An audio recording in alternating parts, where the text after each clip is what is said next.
Welcome back, folks, to continuing coverage of the Women's U.S. Amateur Championship from Strokers in Palm Harbor, Florida. I'm Jason Bowman, joined by Jeremy Jones. We have semifinal round coverage of the Women's U.S. Amateur Championship. Jeremy, we are down to 3 ladies. We're going to see 2 of them go head-to-head here. We've got Tina Malm of Maryland and Stacie Bourbeau of Massachusetts. Tina has knocked off Tina Larson and now defending champ Jeannie Seaver in her last 2 rounds. Stacie Bourbeau suffering her first loss in that last round at the hands of Rachel Lang. One of these 2 ladies will move on to the final round. One of them will finish in 3rd place. Of course, this is a race to 5, combination 8-ball and 9-ball. You can see up to 3 games of 8-ball, 6 games of 9-ball. As we mentioned, double elimination, but it ends here for one of these ladies because this would be the 2nd loss. And, of course, the winner of the lag gets to choose either the break or the format being 8-ball or 9-ball. So I think the ladies are just about ready to go. It looks like Stacie Bourbeau will have the break here. They are starting in the 9-ball set. Yeah, and I kind of felt like Tina would pick the 9-ball again after doing that her last 2. Now these ladies are playing with the template, so you may see a little variety on the break shot. Tina, who I know can hit them pretty firm. I watched her with the template against Jeannie and took a lot of speed off. I think you saw Stacie do the same thing right there. And as far as eliminations are concerned, the good thing is whoever wins this match, their record's a race because we're having a 1 race in the final. You don't have to beat them twice. Yep, it's an extended race. Extended race to 9. It's always a comfortable thing, right? You know, you get up through that loss, you get back to the final, get to play a little longer race. Quite a buzz in the air here at Strokers, Jeremy, too. It was a little subdued up until that last match. And if you were joining us for the last match, the Black Widow, Jeanette Lee, shows up and makes an appearance. I think most folks know her story, battling ovarian cancer. And everybody's surprised to see her, you and I included. Really shocked to see her. She looks great. And obviously it's always good to see Jeanette. In fact, she left us to go make a phone call to FaceTime to a fellow somebody that's battling cancer, and try to show her some support. So the power of the Black Widow and just energize the room. Really energize the room. She looks great. She looks healthier for sure. And the main thing that, was, her game and herself, but that smile that she brings, right? She's still all of that big smile, that precious smile she brings to the room, I think is a big trademark of her career. And now a tough shot for Tina to start. Got to draw the cue ball a little bit.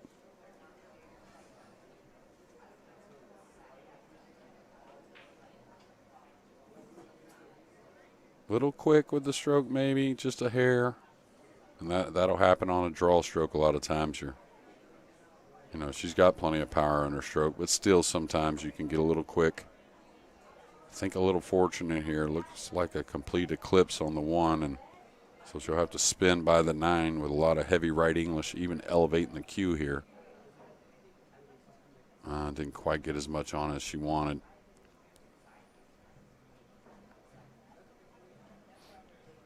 I did not have a chance to see who won the lag. Did you happen to catch that? I'm pretty much guessing that Tina Malm won the lag. And chose 9-ball, giving up the break. Okay. Kind of feel like these ladies know each other pretty well, or they get to hear about each other and whatnot. And I kind of feel like Stacie would have started with 8-ball if she had won the lag. For those of you unfamiliar with Tina Malm, she is formerly Tina Pawlowski. Originally from the San Diego area. At least that's where most people might remember her from. Yeah. And she's kind of been out of the scene for a little while, moved to the Maryland area, I believe. And here at the U.S. Amateur Championship, really making some noise here, especially these last few rounds on the 1-loss side, where, again, she's knocked out 3-time champion Tina Larson, defending champion Jeannie Seaver, and now playing another former champion in Stacie Bourbeau here. So. Yeah, and a lady waiting on the sidelines, super eager to get that title also. Rachel Lang. Yeah. So a little safety here underneath the 4 with the cue ball. Watch out for the scratch. That's always a possibility. Yeah, it's just because that's the line the cue ball's on a little bit. So always going to be touchy with that shot, but I think it was worth going for it if she gets the snooker. Now, Tina, I've seen on social media a bit that she's, again starting to play pool and whether that be that new location across the country, Maryland's kind of rekindled her pool. It certainly is playing well and playing better every match, it seems like. And I don't recall her ever playing in the U.S. Amateur Championship. I'm not sure that she's been in this particular event. Not to say she hasn't played in some big-time events, particularly on the regional level. Yeah. This is the first time I can recall seeing her at this event. Yeah, so I wouldn't doubt, we talked about before she qualified or played some WPBA events years ago. Which is not uncommon. I mean, no, Tina, not at all. Larson, Yeah. Jeannie Seaver, Yeah, Stacie Bourbeau, all these ladies have at some point or another dabbled in a few tournaments with the WPBA. Yeah, and the WPBA, I don't know now exactly what their format is, but they always set it up for regional tours to offer qualifications to the ladies that are doing well in their regions, right? So, and that was a tricky shot on the 2 to the 3, even with ball in hand. So now Stacie with ball in hand, she'll follow past the 9 a little bit. She might end up shooting a 6 all the way up in the corner. We'll see, but.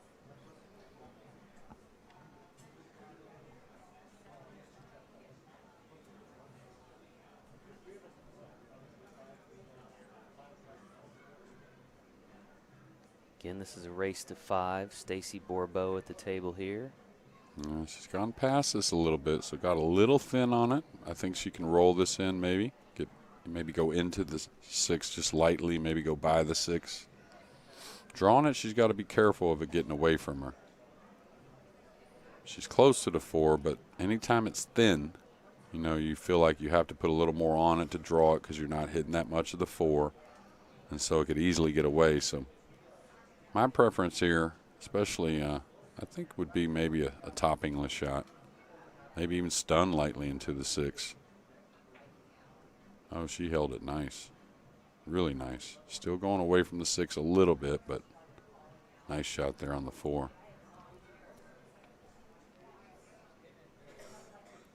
Mentioned Stacie is from Orange, Massachusetts, up in the Northeast.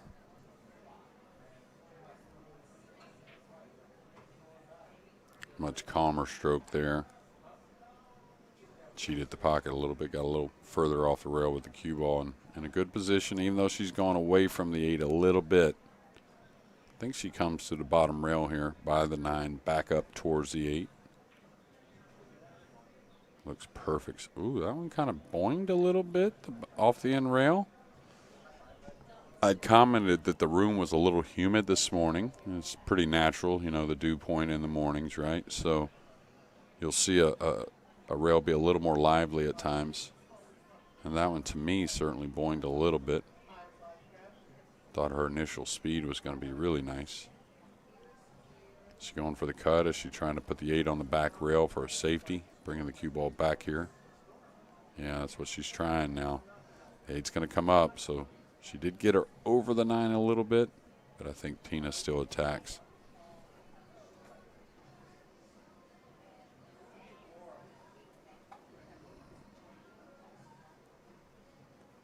I was looking over Tina's bio. This is her first time, in fact, at the U.S. Amateur Championship.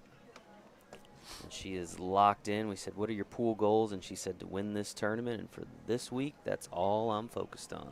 Yeah, that's pretty smart. A little cliche-ish, but I like the cliches myself. I like the confidence. Yeah. Wow, sweet shot there. A little elevated and having to roll the ball. She's going to get a little thin on the 9, but I tell you, she doesn't want to shoot that one over again. That was a touchy shot.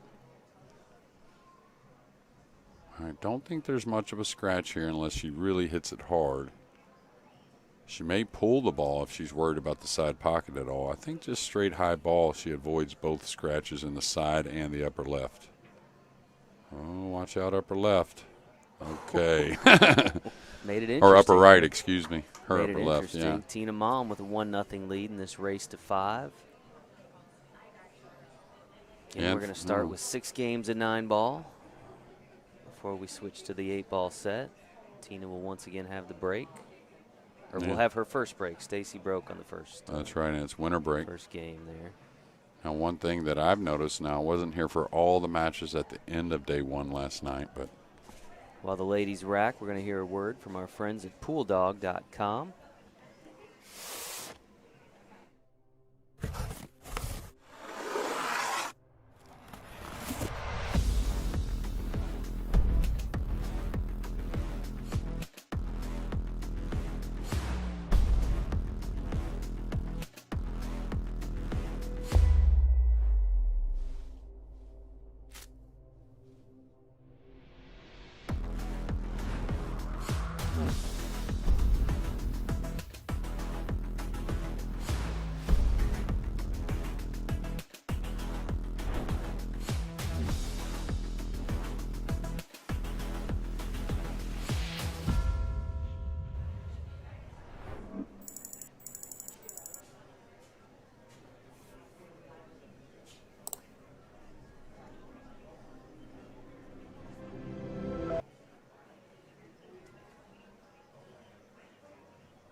See Stacie preparing the rack there.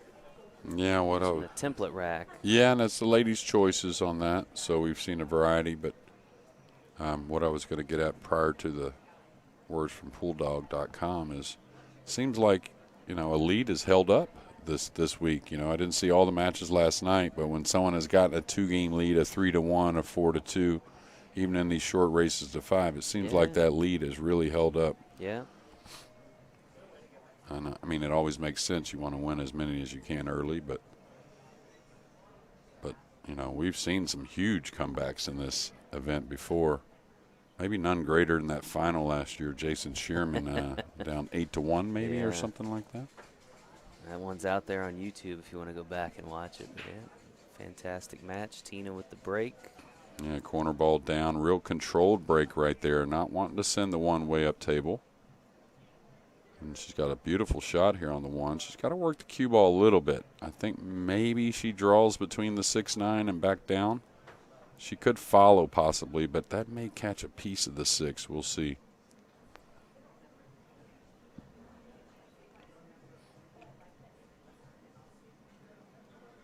Again, Tina Malm up 1-0 here early.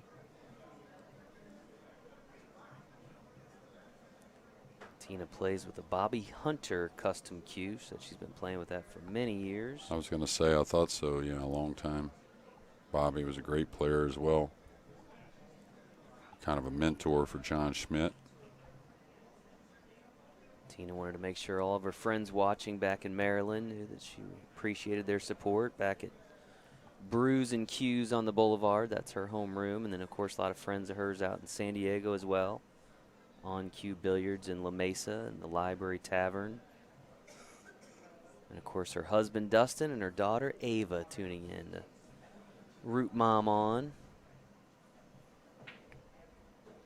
All right, nice aggressive shot there. The cue ball, just a little heavy with it. And she was wanting to go downward with the cue ball a little bit just because a little backdoor safety if she missed the bank. So maybe a 3-9.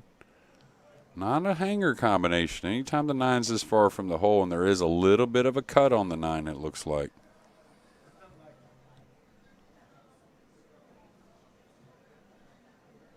Stacie, though, she knows, nobody knows her game better than herself, so she doesn't mind the combo. Won't be slow rolled. Yeah, nice shot. The 3-9 combo ties this match up at 1 game apiece. Stacie will now have the break. This is a semifinal round of the Women's U.S. Amateur Championship.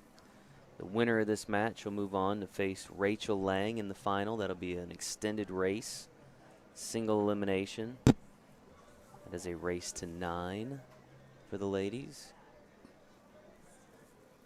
Of course, we'll thank our friends at Pool Dog as well as all of our sponsors, Action Cues, Aramith Billiard Balls, which they've been playing on all weekend here. Or not weekend. What day is it, Jeremy? I've lost track. It's Wednesday. Wednesday. Tuesday. No, it's Thursday. It's Thursday. You're right. We started on Wednesday. You're right. It all runs together once the tournament starts. You're correct. It all runs together. It's the start of the weekend. It's Thursday. It's the start of the weekend. So, all right, corner ball down. She's made 3 balls on the break, Strong and break. the 2's come dressed into position pretty nice. The 3 and the 4 near. Good chance that Stacie clears these with this starter on the 2. We mentioned they've been using the template rack. Curious your thoughts on the template rack, Jeremy. Well, Do you use it or no? I mean, we you use personally, it. You personally. No, not personally. Okay. I love, and it totally makes sense, the idea of a perfect rack, right? I mean, you could take somebody who doesn't even play pool and, you could tell them what a template does versus a regular rack, and they're going to pick the template because it makes sense. But I think the one thing we never, any of us realized, at least, even at all levels, but it just kind of makes the game a little easier overall, And at a pro level, I think pros along with fans want to see more of the game. And with the template, you don't see quite as much of the game and how much there really is to the game. So, and you're saying that just because it's just too consistent. You're going to make 2-3 balls. Yeah. The players are so good these days that they're going to figure out how to play position on the 1 off the break, which is, for a long time,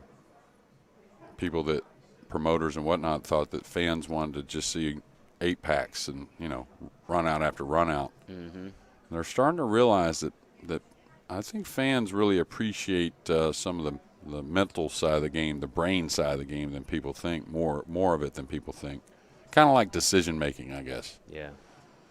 When you watch football, Jason, a lot of people at their house are always making the decisions on what they should have done, So I think you see a little more of that, when you're not using the template. Now, she cut in a 1 ball in her last match that was very similar to this. She's going to catch the 9 with top English, though. So watch out for the scratch cross corner. Oh, she hit it sweet. Ooh. She's still got a difficult shot on the 9, but, man, what a nice shot on the 7.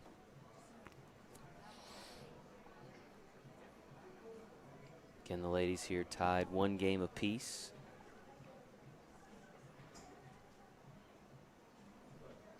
Stacie looking to take the advantage with this 9 ball.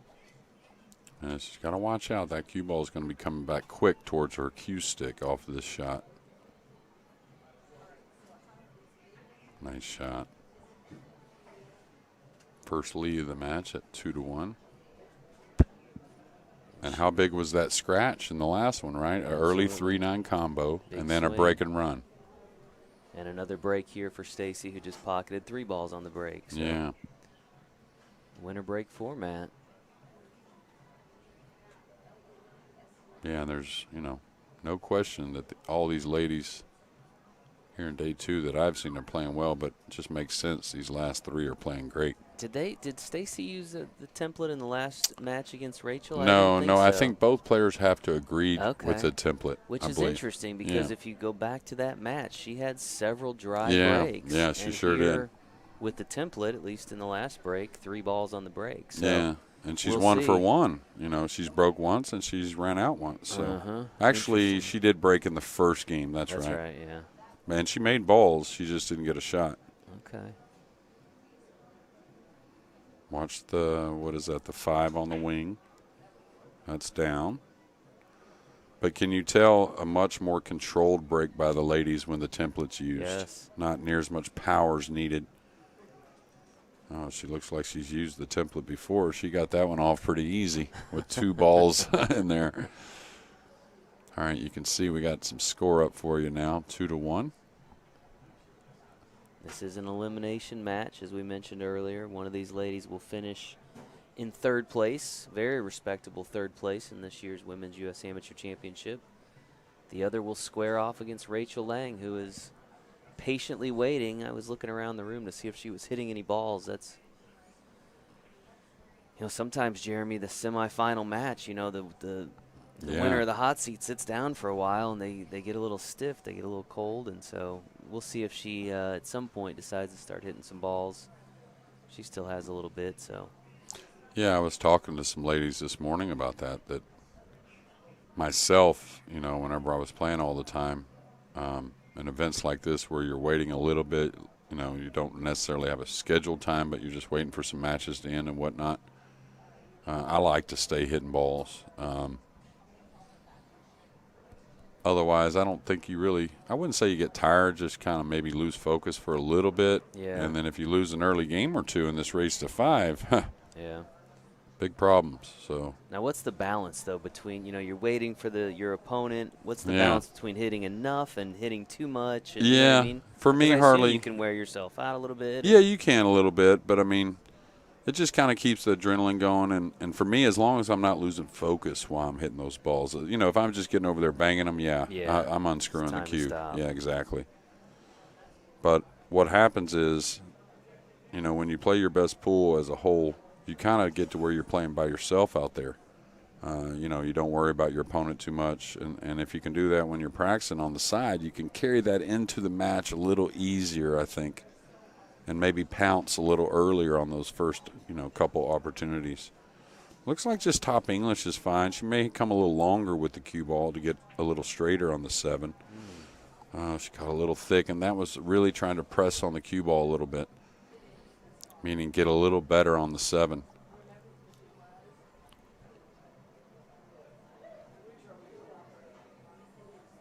Well, Stacie, I think, she's up 2-1. She's able to carry a lead into the 8-ball side of this match. A lead's a lead, makes her a favorite anyways, but I think that makes her even more of a favorite going into the 8-ball.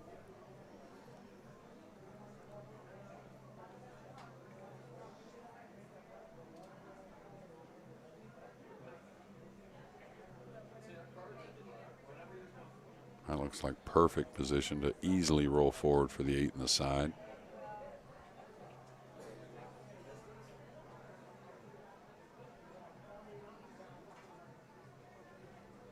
And in her last match, she really took care of a lot of the racks, the tougher side of things, and just had some kind of, barely miss a ball at the end of the rack.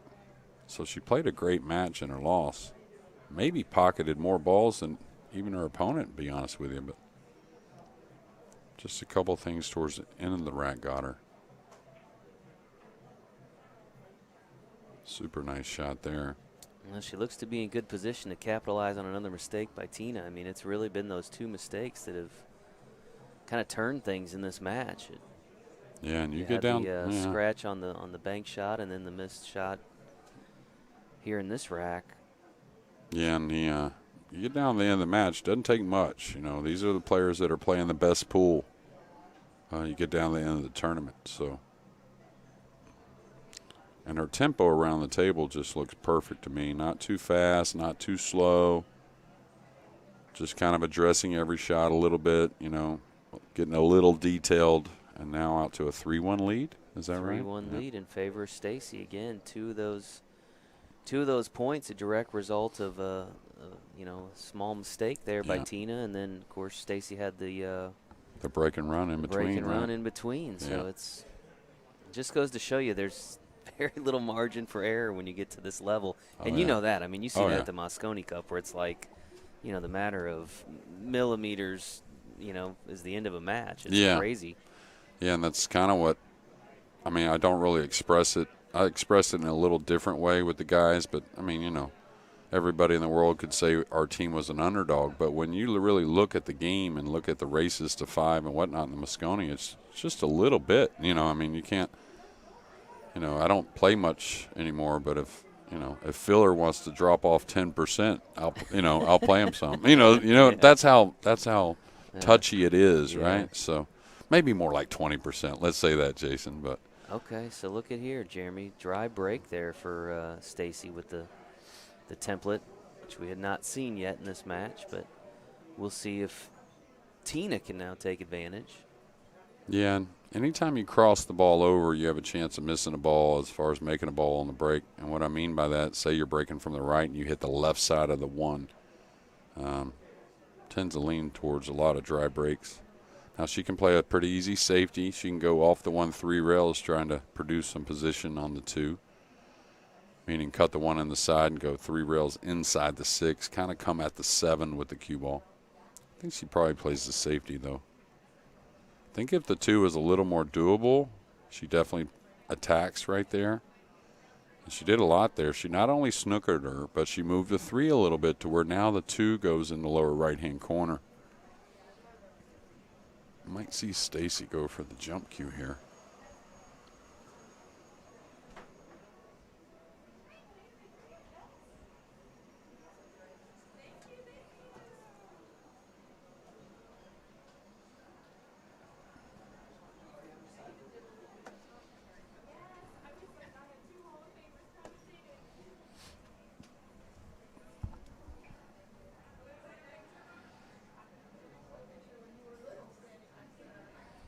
All right, if she tries to go for the make, watch out for the cue ball in this corner here.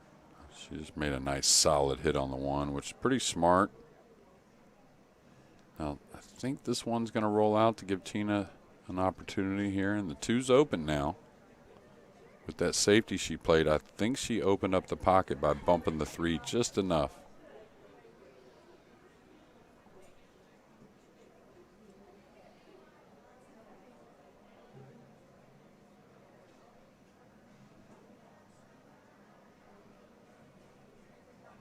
Tina Malm at the table here.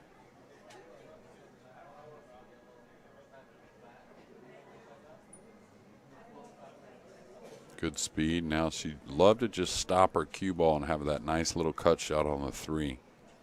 And I'll tell you something, you know, Tina been a good player for a long time, really good player, right? And if you take a little time off, I've done this, and sometimes question the decisions you're making, you know, at times. And this is probably the biggest tournament moment she's been in a long time. So easy to maybe get a little extra nervous, let's say. All right, she's gotten perfect here, though. Just chip this in, come to the center of the table with the cue ball. The 4 is very playable. The 5's over the corner. Don't think she has much worry.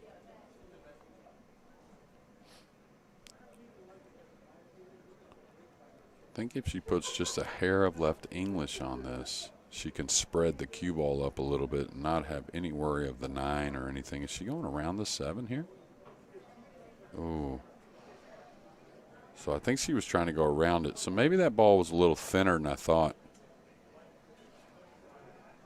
And I don't know if she can take on this cut shot. I know the 5's hanging. You'd love to pocket this 4 ball, but I don't really see it.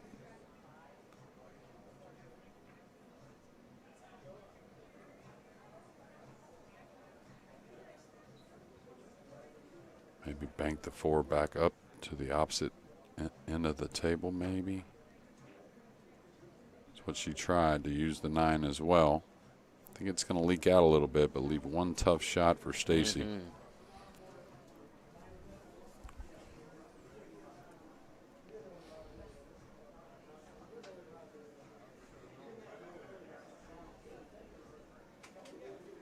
Now, with a high ball, it looks very much like a scratch.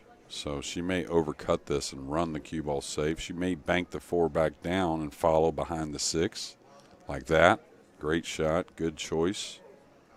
And notice how she had a couple balls, the 6 and the 7, to really help her out with that safety. So Stacie showing that experience.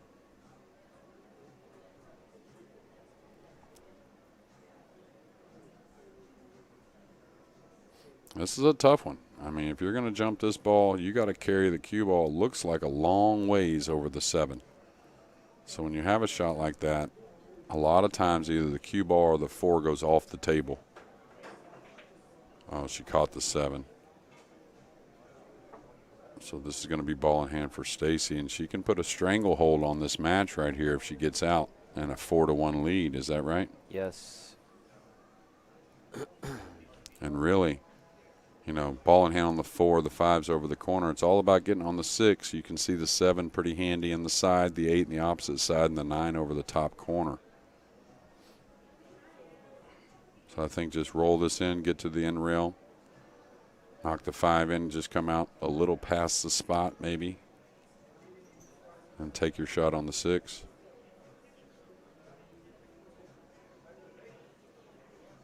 Yeah, I like that.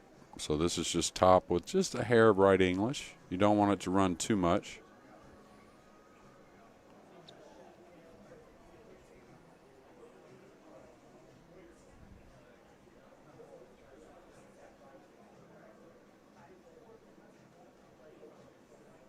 All right, that's got to go a little bit. It's going to give her a shot, but how straight is she? Oh, no, she's got a little angle, but, ooh, she barely got there. Jason, you can see, just getting barely by that 8. One shot away, really, I think, from a 4-1 lead. Nice.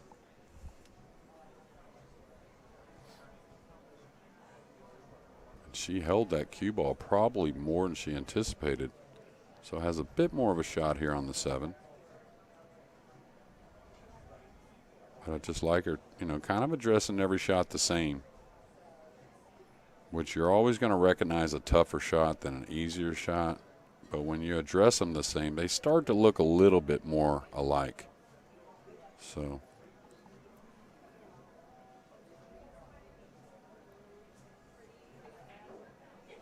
Eight in the side there for Stacie, and Jeremy, it looks like she's going to be on the hill here momentarily.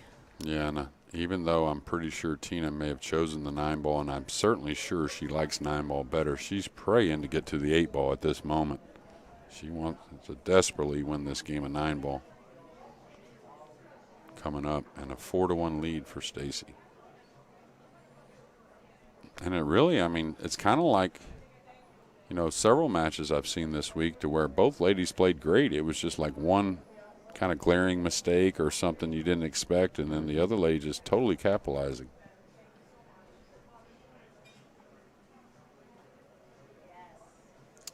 Our championship match will begin just a few minutes after they wrap up the semifinal. Again, I was Rachel probably hit a few racks, Rachel right? was going to hit some balls. She was getting a photo there with the Black Widow, though, which again, that'll get you certainly that'll get you in stroke yeah, right there yeah. by itself. So I don't know that everyone in Strokers realized that the Black Widow was in the room, but certainly they're realizing it now, all wanting their selfies and pictures and things like that, which Jeanette, her entire career has been so accommodating with her fans. Yeah, I remember meeting her, and I think we met in '93 or might have been '94. It was in Vegas, and she was something else. I said, "Who is this lady right here?" I met her at one of my first trade shows in 2000. I'd been with APA for about 3 months. I met her in Kansas City, and you'd probably heard. Well, maybe not heard of her, but I didn't. A lot had of outside of the game. Believe it or not, I didn't come from the pool world. But still, even outside the game, the kids, our kids, they didn't. Before I came along, they didn't know a bunch about pool, and they had heard of the Black Widow before, and I don't know how many times I'd gotten asked, what did she spot you playing, Jeremy? So. Yeah, it was interesting. There was a big buzz in the convention center when she came in, and a guy that I was working with said, "Oh, you should go get a picture with the Black Widow." And I didn't know who she was, but certainly you could tell that she was somebody of significance. So I thought, okay, I'll go. So my 22-year-old self walks over there and stands in line, and when I get up there, it's kind of weird because I don't know her, and I want to get a picture, and so I kind of stand by her, and she looks at me and says, "Well, at least act like you like me." And so she puts her arm around me, and and that's Jeanette. That is Jeanette in a nutshell. She's got a lot of spunk. She's never met somebody that wasn't a friend. That's just her. Yeah, she's something else. I tell you, she's fun. Stacie Bourbeau here looking to punch her ticket to the final round. Yeah, big shot here. I don't know how well she can hold the ball for the 3, but.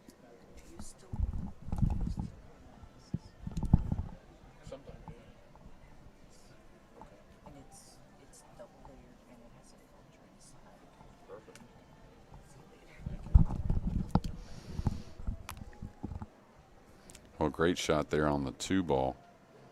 And she held the cue ball better. There was a lot of angle on that, too, so I wouldn't be paying it too much attention if I'm Rachel watching the match. Or like I said earlier, I think I like to really get involved with myself when it comes to playing pool. But we can all see, I think, a Stacie Bourbeau that's getting stronger and stronger.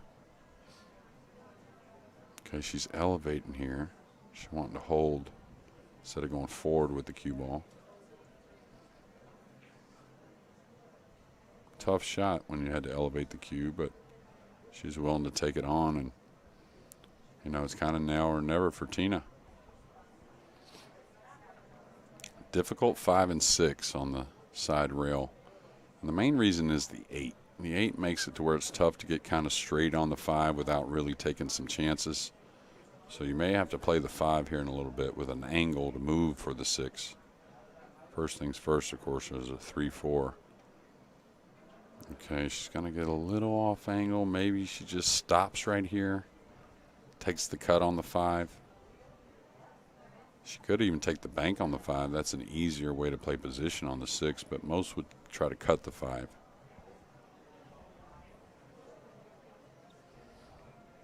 And when you're down, you know, there are a couple shots that Tina would tell you she'd like to have back, but really Stacie's just played a great match. But when you're down, usually you got to fight through a rack or two to make a comeback. It's not normally going to be something easy. I like that decision right there.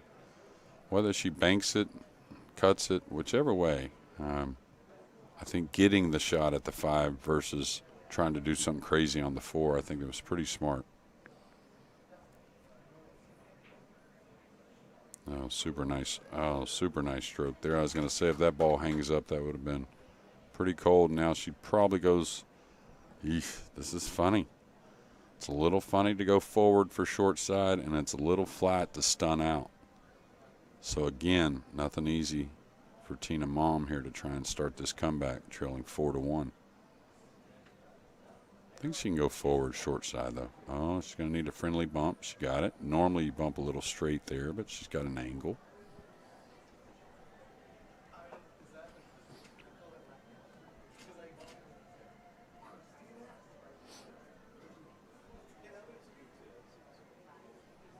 She can stun one rail towards the 8 for the corner. She can follow with a high. She can go with low outside, trying to draw it 2 rails out. Oh, she rattled it. She got the cue ball way down here, so Stacie's going to have to come with one here. And the cue ball's kind of going forward away from the 8. So she can elevate again from some distance or really put a lot of high with a little left here and run the cue ball, which is what I prefer. But I kind of understand both shots.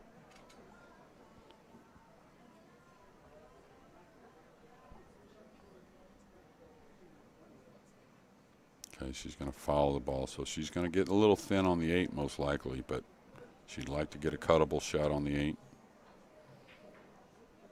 Yeah, that's what I kind of saw. She's going to get thin in the side here. Now, looks to me she can cut it in and not scratch if she hits it really, really nice. She maybe has to cut this to the left side of the pocket a little bit, though, to avoid that corner up there with the cue ball. Another one is you don't want to baby it, but if you hit it firm, it'll ricochet off and most likely scratch. Yeah, that's the speed. Man, this girl's playing good, I'll tell you that. Stacie Bourbeau, a 9-ball away from punching her ticket to the final round to and she, you know, rematch with Rachel Lang here. Yeah, she really has taken on all the tough shots, and she knows a tough opponent behind her, that being Tina Malm. So hats off here to Stacie Bourbeau. Oh, spoke a little early. Uh-oh. Yeah.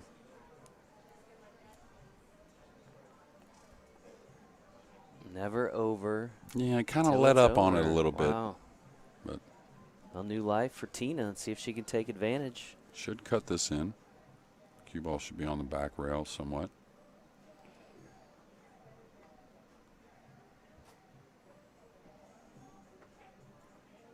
Little overcut it looked like. So, you know, when playing position, a lot of times I've seen Stacie kind of roll this ball in. Me, myself, I like to shoot this one in a little bit more, it being the 9-ball. Just that, you know, nothing crazy, but just that nice, confident, fluid stroke. All right, looks like she's going high ball, so maybe a little more speed even with the high.